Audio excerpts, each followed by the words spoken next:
A scarlet costume ejects from his ring, and in a blur of motion, police scientist Barry Allen becomes the Flash, world's fastest human.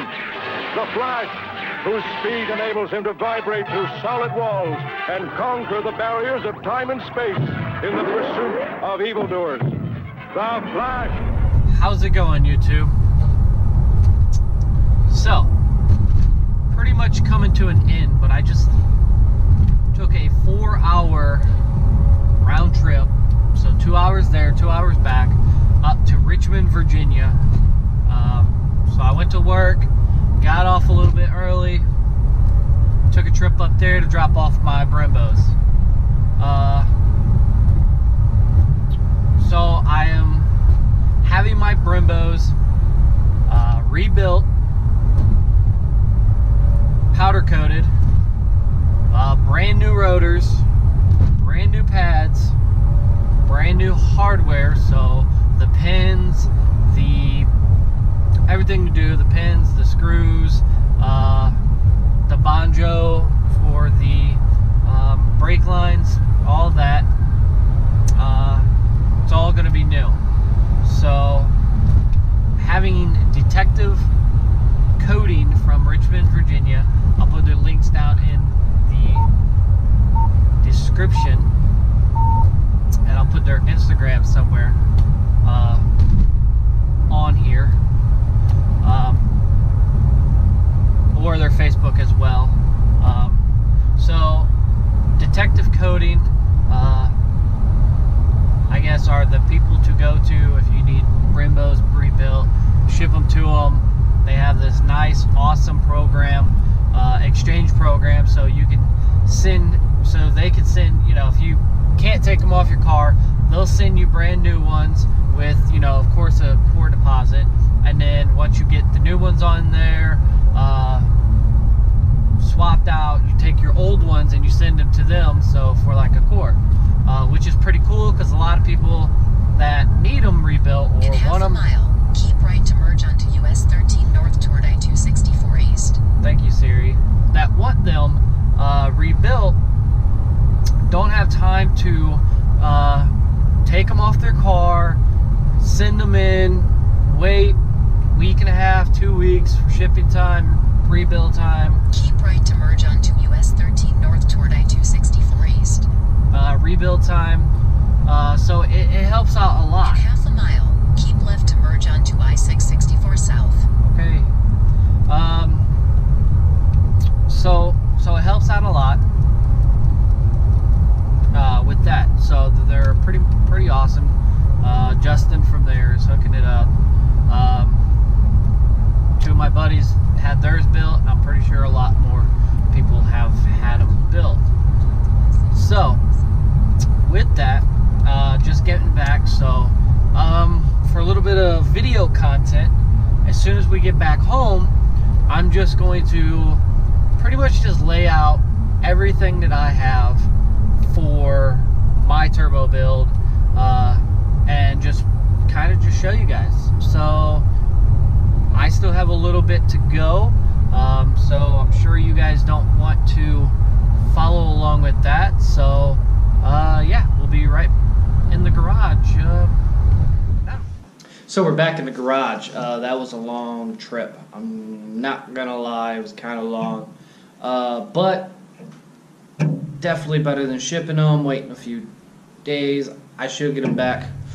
He said it should be done sometime at the end of this week, possibly. If not, definitely sometime next week. So we're gonna do a little mail time. No, I don't get a P.O. box, mailbox like a lot of big YouTubers, but I did get something from Jeg, so we're gonna see what it is. I ordered like a few things, so.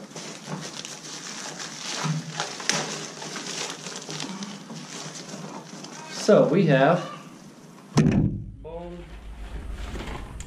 and boom, and then we got some stickers. I got a whole bunch of those. A term form. Ooh, got a new magazine, and I definitely want some clamps. So anyway, I ordered, like I told you guys before when I was doing my fuel system, I ordered a 90-degree, and I'll, you know, try that out possibly in this video. And then I ordered another push-on from Russell. So, yeah. Alright, so we'll start on the inside. So, not really needed to turbo boost, but I just wanted to put that out there. That is my digital gauge. I pretty much put it exactly where the old one was, but now that I'm utilizing the AM, I can just hook it right up to the ECU and go from there. So there's the digital readout for my water temperature or my coolant temperature. Then you go over here, and then this is definitely a big one that you need. It's my air fuel ratio. So my air fuel ratio, I'm utilizing the air vents. And then my true boost gauge is right there. So boost gauge, air fuel ratio, and then if you go down here, I have my volts, my oil pressure, and my, well, this one was a vacuum line, but I'm probably just going to change it to something else. But those are utilizing the 3, and then from there, like I said, you know, I don't have my radio anymore, so I kind of just blocked it off, and I'll probably be either putting in a switch, because there's 2 switches right there already utilizing. So one of them will be my fan, so that I can run my fans whenever I want, and it's also on a separate controller. So yeah, I've already showed you guys everything to do with my fuel system, so we won't go over that, but we will go to the front of the car, and my intercooler. It's a ETS intercooler. It's for an Evo. It's really upgraded for an Evo, but I kind of made it work with some mountings and whatnot. Goes pretty much all the way up inside there, if you can see it. So it goes all the way up there and does that. Here's some of my wiring, so just for that side. Then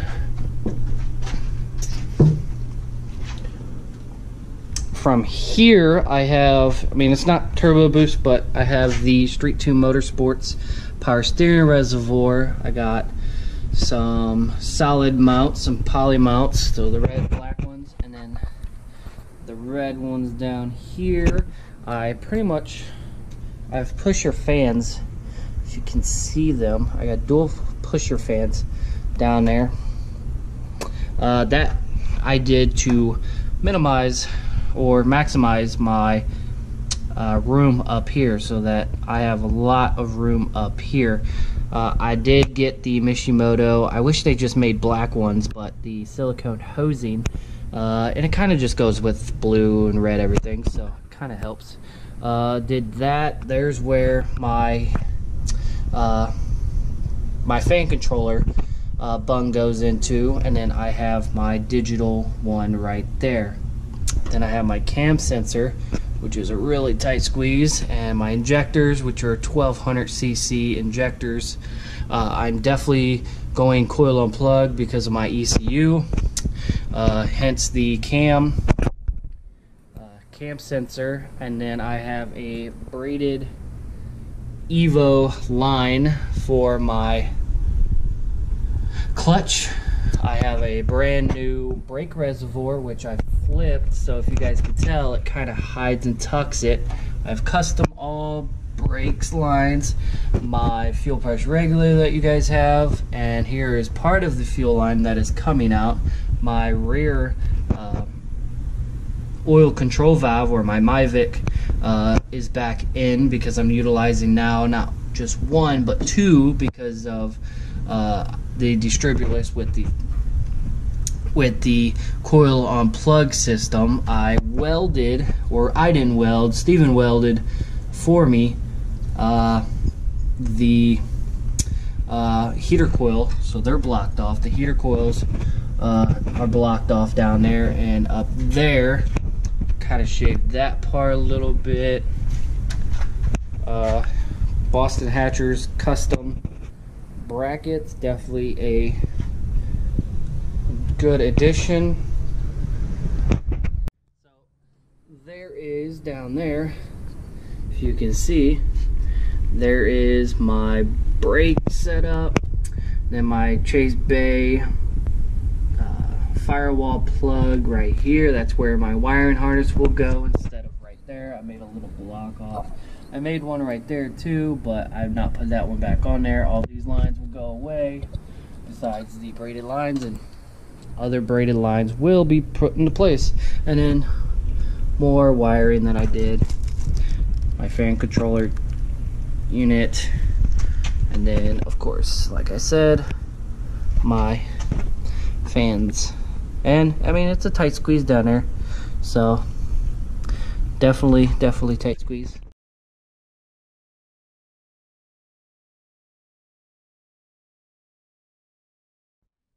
So we go from there and we go to the blowout valve. So we have a big old blue tile, goes good with the red, and then I'm definitely going to get the valve covers painted the same red as the brakes, and I will reveal that. So everything to do with the blow-off valve. So boom, got the blow-off valve figured out, everything to go with that.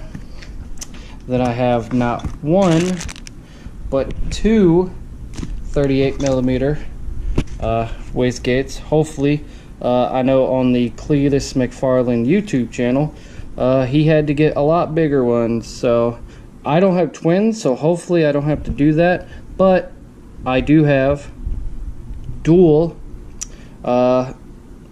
wastegates. So got those, picked those up from Street 2 Motorsports as well.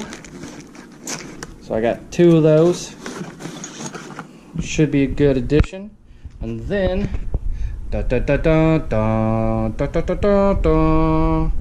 that is a 6766 turbo from Precision Turbo. So it's pretty hefty. I mean, definitely a big one. No shaft play, brand new. It's, you know, been polished. Definitely can use some more, but it's definitely not how it came. And then on the other side, we have a big O. I mean, it's kind of rusty. I kind of need to clean it up. But used to have a smaller, I believe it was an 82 AR, .82 AR housing for the exhaust housing, but it was a single V-band. So I bought this, and then, you know, for the twin scrolls, for the equal lengths that I'm going to be trying to get from each bank for it. And then I got a bigger one since it is a V6. It's going to be breathing, so I went with a 1.32 air-fuel ratio, or AR, not air-fuel ratio, but no shaft play there, all even. I could definitely use this. I'm probably going to talk to Defective Coating as well to see if they do a heat-treated coating for that to at least minimize it. And then I'm definitely going to be getting a turbo blanket. So that is pretty much everything. Oh wait, boom, my AIT sensor. It's pretty simple. If you want to go speed density, find a ECU that can go speed density. I have the AEM, like everybody knows. There are a few out there that I believe the Montreal, or it just takes a lot of wiring, so that it can happen, and it has to be tuned out. So I don't have to utilize the mass airflow sensor. Yeah, and then I can just pretty much run a filter right off the turbo and call it a day. I don't have to run extra piping just to get the mass airflow sensor away from the turbo so that it doesn't spool hard and suck in all the insides of that mass airflow sensor. So thank you for tuning in. I thought I was gonna have my brakes today. I thought it was just gonna be an exchange. He didn't get to it. So if you have not yet, comment, and subscribe to my channel, and I will definitely be bringing more content as the build progresses. So thank you.